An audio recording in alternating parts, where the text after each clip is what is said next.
employee engagement can mean a lot of things to a lot of different people, but really the fact of the matter is that there is a science to it, and that it draws from a variety of different disciplines. So what we've done is we've looked at the literature not only in economics, but also in organizational behavior, industrial organizational psychology, and sociology, to try to understand organizational engagement from a variety of different lenses. We've also supplemented that with case studies from the quick serve industry. Well, three things that all of you probably care about: branding, productivity, turnover. These are all things that the literature has linked to your frontline employees. The fact of the matter is your employees really drive all of those three outcomes, and your workforce is the face of your organization and the most direct point of contact with your customers. And what they found was that those companies in the top and bottom quartile were distinguished because the companies in the top quartile had 1 to 4% higher profitability.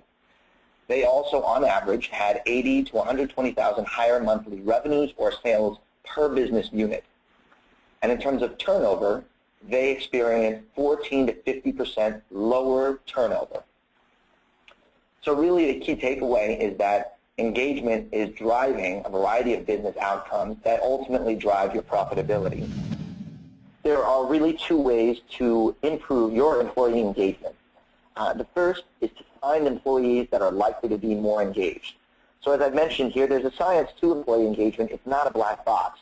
There are certain personality and traits and characteristics that make someone more predisposed to be an engaged employee.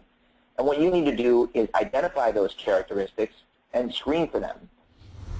Now, second, once we've found that talent pool, we want to keep them engaged throughout the employee life cycle.